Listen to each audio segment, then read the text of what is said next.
I want to start, Mike, with a follow-up of what just happened on the panel. You were talking about guys that you recruit and trying to figure out, because you don't have enough opportunities to see them, and how you're trying to figure out that hunger factor, that want factor. What are ways that you ascertain that without all the time available to evaluate or spend with them? First off, the amount of days that we're allowed to be out is so minimal, especially head coaches. So we have to rely on our assistants, and they've got to get in the schools. They've got to go through all the coaches. They've got to get to the counselors. They've got to get to the teachers. They've got to get to the people that work in the school and try to get as much information as possible about the young man that we're recruiting. And then they have to watch close. And I ask them when they're in conversation with them in the school, what kind of eye contact, how interested in they are, what they're saying. Are they distracted by their phone, which is huge in society today with young people. And then on the home visits, one thing that we've kind of hung our hat on lately is, in the last few years, is how does he handle his mother during the conversation? For example, if it's a coach or myself, both of us, the young man we're recruiting, and his mother or father or a grandparent, whoever it may be. In most cases, 9 out of 10, there'll be a mom or a grandmother that's in that home visit. And we watch close to see how the young man reacts to his mother and how much respect he has for her. And we've been very successful in that if they show a lot of respect to their mother during that time, meeting all the other criteria, then they'll have a good chance of fitting in our culture. How do you measure their motivation level? Like we were talking earlier about intrinsic and extrinsic motivation. We try to stay away from highlight videos, and we watch all the games, every clip. And we feel like that, for example, if it's a high school team and they're playing 10 games, and they send you a highlight tape and there's 40 plays on that highlight tape, well, that means they only made 4 plays a game. So that's not enough. So we need them to make more plays, and we need to see them fight and finish. So we watch every single game, every clip that young man's in, to try to find out what kind of heart he has, how he plays if they're behind, if things don't go well, they drop a pass, so on and so forth. Now for you, you made the transition from high school to college, and we're very successful at it. But I've always wondered, in making that transition, if you looked back on it, what were some of the things you did that you said, I would do it again, and some of the things that you did, you're like, I wish I wouldn't have done that again, even though you were to overcome it to make it this long? It's a great question. I think immediately this comes to mind. The first thing that comes to mind is I was very, very fortunate to be so young, because I didn't know what I didn't know. And I think we can know too much sometimes and create obstacles for ourselves unnecessarily. I had the great fortune, and I really do think it goes back to this. I grew up in a really small town, and when you grow up in a really small town, you leave that town and you think you can do anything. Like, you can figure it out, whatever it is, because we had to have a school play, and I couldn't act, but I had to be in the play because we had to have a school play.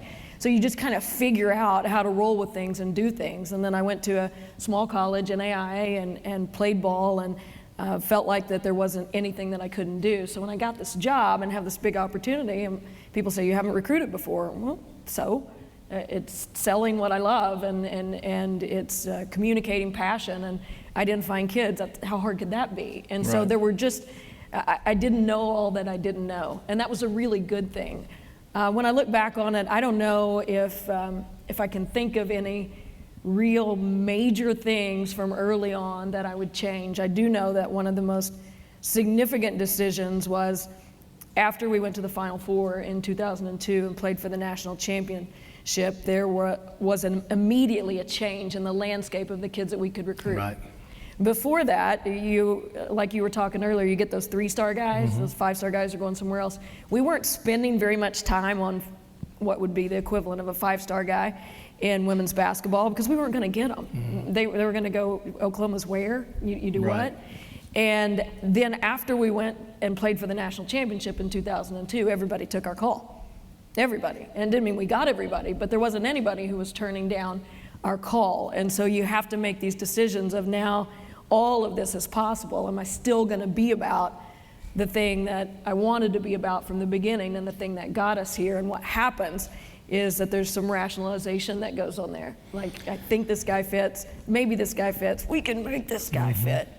Because you can suddenly get to those kids you couldn't get to before. You know, it's interesting you said that. I've talked to a number of people that had started at our level at a young age or gotten there the way you did, and ironically, the majority of them said that, and I would put myself in that category, that I wasn't smart enough to figure out that I couldn't do it. And I think that's a good point. What we were talking about earlier is that it's good to be who you are and just go as fast as you can, because in the end it generally work out for you. Before you get back to me, another thing that I wanted to, I watch a lot of college basketball. I watch coaches in particular. I study them and how they handle themselves. We get 12, 13, 14 games a year in football. You guys play 35 games or so, or maybe more.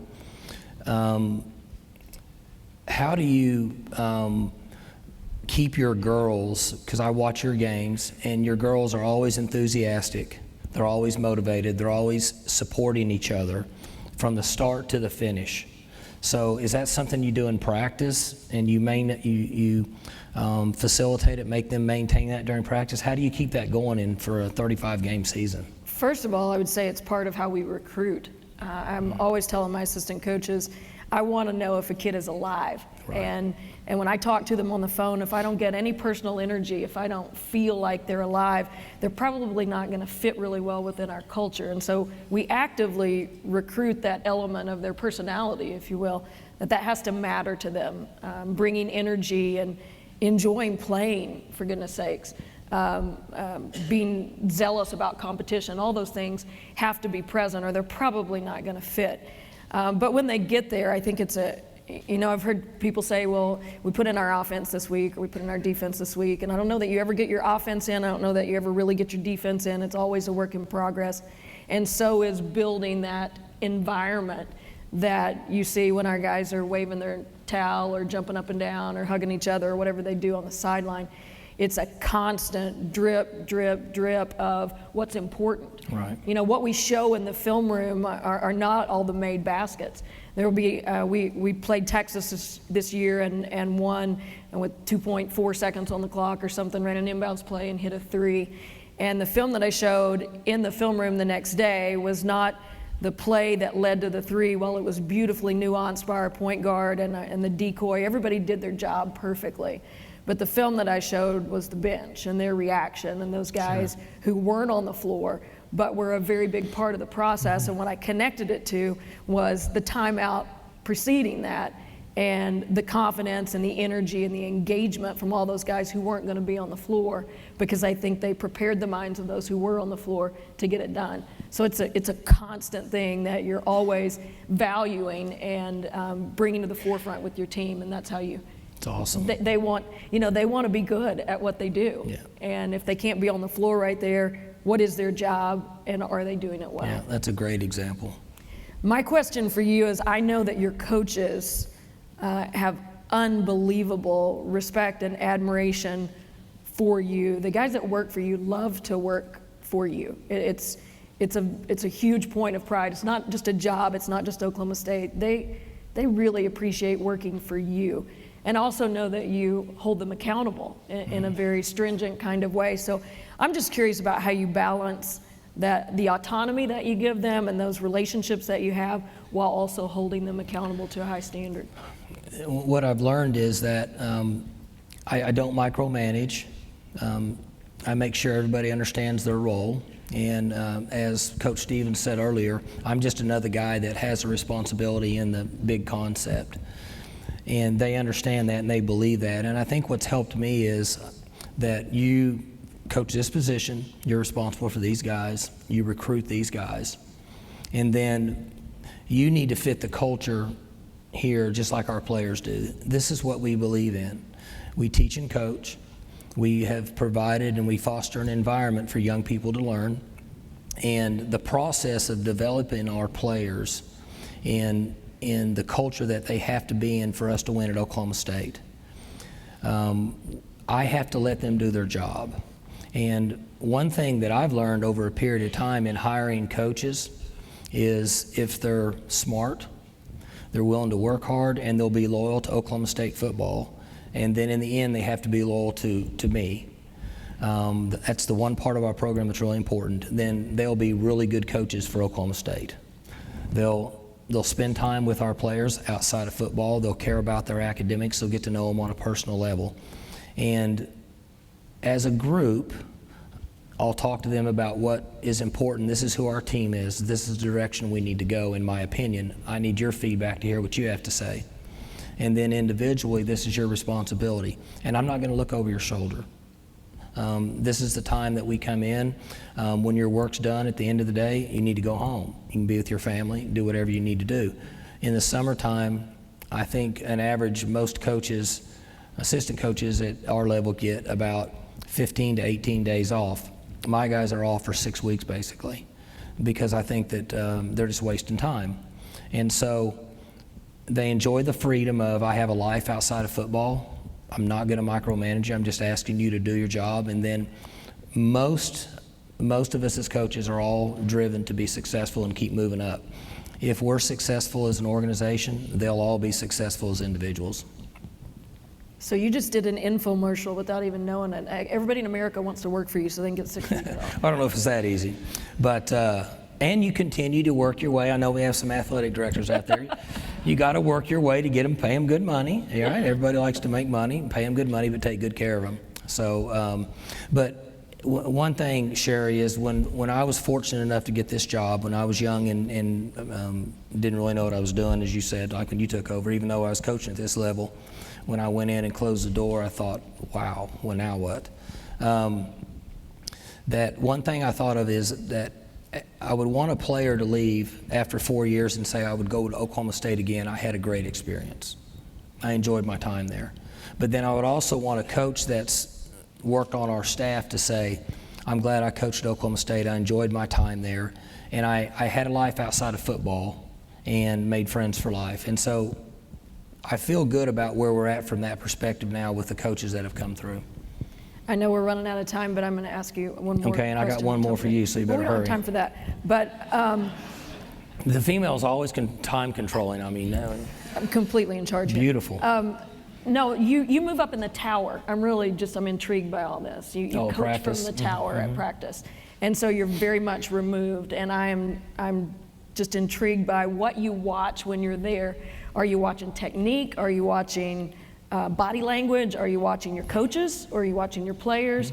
Where's your, what's your guiding principle? How do you do that? How do you manage that thing? What Sherri's talking about is when we built our new indoor facility, we have a tower that's about 100 feet above our practice field, and we have an indoor field, and then you can go out the door and you can see over the outdoor field. So there's two things that happened by accident, and it's funny that you brought that up, because when my first few years of coaching, we were just winning a few games, and not that many people came to our practice. And then when we started winning, there's a lot of people that come to our practices now, and so I couldn't function because I felt obligated to greet and meet and be nice and talk to everybody. But it's also an hour and 40 minutes that we're working, and I need to be able to see what's going on. So the tower became a getaway. It was a hideout for me. And there was 10 flights of stairs. And so regardless, I go all the way up there. And then what I found out was, when I got out of calling plays, I became a much better coach when I could see everything from up there, because I watched the culture. I watched the attitude. I watched guys getting from one drill to the other. I watched the enthusiasm of them, just like you were talking about with your players. I watched the enthusiastic approach of our coaches. And I could also eye both things going on offensive and defensively. And other than a quarterback position, because I have a long history at the quarterback, the technique I really wasn't involved in. But what's funny is, on our plays, there's 22 people moving at once, 11 on offense, 11 on defense. When I'm up there, just in being in the game for a long, long time, and we talked about the coaches liked working for me, but obviously I'm an offensive coach, so I see a lot more offense, so they get it worse. the next day. Everything that's, supposedly wrong, they're going to hear about it. And I can take notes on my practice script. And I can see a lot of things. I can see 3 or 4 guys make one mistake on one play from up there that I could never see on the ground. So I can evaluate the culture of who we are, and then also I can see a lot more, and I really enjoy that part of it. But lastly, before we get going, you guys get to work the officials in basketball way more than we do. And I love watching that. And so tell me. And we got to go. Yeah. It's been great. So tell Love me. being here today. Okay, like when I go into games, our officiating crew, I have a good idea who they are. How many flags they throw, do they call holding a lot, what's their thought process. And so in basketball, do you guys have that philosophy? Do you know that, okay, he or she is you're going to get away with more in the paint, or you're not? And then when you're working them, as you've progressed in doing this 21 years, okay, and I'm not counting the high school years, but it's 21 at this level, what have you learned in how to get them on your side, and how do you work them? The first part of that would be, there are guys that we know before the game starts, don't even try to take a charge, don't even do it. It's not going to go your way. Okay. That's just how it is. You sort of learn crews, but in women's basketball, they move people around, so it's more individual rather than crews. You'll know who's strong, who's not going to make many calls, who's going to carry the game, who's going to be in charge. I don't know that I have any recipe whatsoever for working them. My go-to is sarcasm, which just doesn't fly very well. Mm-hmm. And give me an example. No, I need an example. We were overtime 2-3 minutes ago. Uh-huh. There are some officials who've been in it for a long time, who you have a banter with, and you know what you can say to, right, and you know how to meet them halfway. But easily, hands down, the best thing that I've found that you can do as a coach on the sideline in terms of having any influence whatsoever on what an officiating crew does is to treat them like humans. And we have this tendency to get all ramped up and into the competitive environment, and we speak to them in ways that we would never speak to adult people. Right, and I don't mean cursing or using bad language, just tone of voice and things we say, assumptions we make. Right. And so I had to get quite a bit older to figure out that the best thing to do is say, you know what, I think you missed that last one. And the really seasoned officials will come by and say, you know what, I blew that last one. And I'll go, all right, we're even. I've blown a few today too. And then you find that common ground, and you figure out that they're really trying to do the best that they can. But that's a whole lot easier to talk about on June 26th than it is That's in good. Well, I just was watching. I just kind of watch and see your hair kind of shaking, and I just kind of. You don't even want to go down. I just kind of wondered what was going on there. So you're the boy with the '80s mullet. I think I went to prom with somebody like this. That's right. And I just cut it 2 weeks ago. I cut 4 inches off it 2 weeks ago, so trimmed it up. So anyway. The one thing I want to say to kind of wrap this up is, and I think most of you, I don't know how many in the audience are college coaches, how many are high school coaches, I don't know what that breakdown is, but coaching by definition is a pretty lonely profession, because everybody in the world thinks they know how to do it, and unless you are one, you have no idea what it feels like. And so I just appreciate opportunities like today and relationships like the one Coach and I have that enable us to talk about things that the rest of the world might not understand, and to work through things that are challenging in this profession, because it's not easy, and we feel like we're trying to do some pretty significant stuff, and so it helps to have friends, and I'm honored to have shared the stage with you today. Well, and the coaches we listened to, and what Sherri said, and then the thing in teaching and coaching is, don't forget that you're important in these kids' lives. And no matter what, everybody's got it. You blew that play, bad call, whatever.